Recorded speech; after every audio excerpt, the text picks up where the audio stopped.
Te-am simțit pașii în zorii dimineții, în fum de țigară pierdeam firul vieții. Șoptești ușor dintr-un colț de lumină: sunt aici, așteptarea cum se termină. În lumini de oraș merg ca suflet pierdut, în mintea mea rulez amintiri ce-au durut. Fiecare pas mă îndreaptă spre tine decis.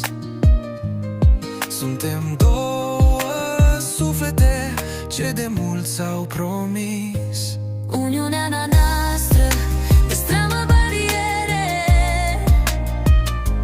Suntem doi în unul, doar cu o mângâiere.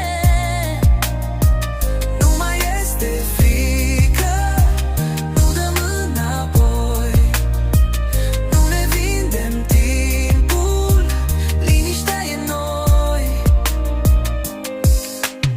Atingerea ta mi-a șters umbrele de frică, cad bariere vechi, prezența ta mă ridică. Te așteptam fără să știu că aștept, iar acum tot ce sunt în tine reflect. Ne-au mințit toți că nu ne vom găsi, ne-au închis în lanțuri oferind iluzii. Acum însă totul e al meu și știu, nimic nu mă întoarce în vechiul pustiu.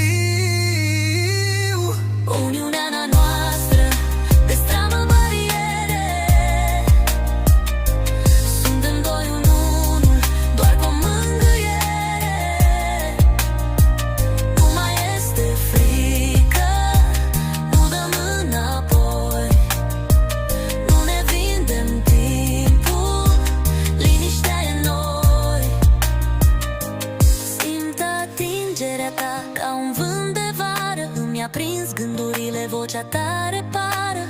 Te recunosc, nu-i nevoie de cuvinte, povestea noastră începuse dinainte. Uniunea noastră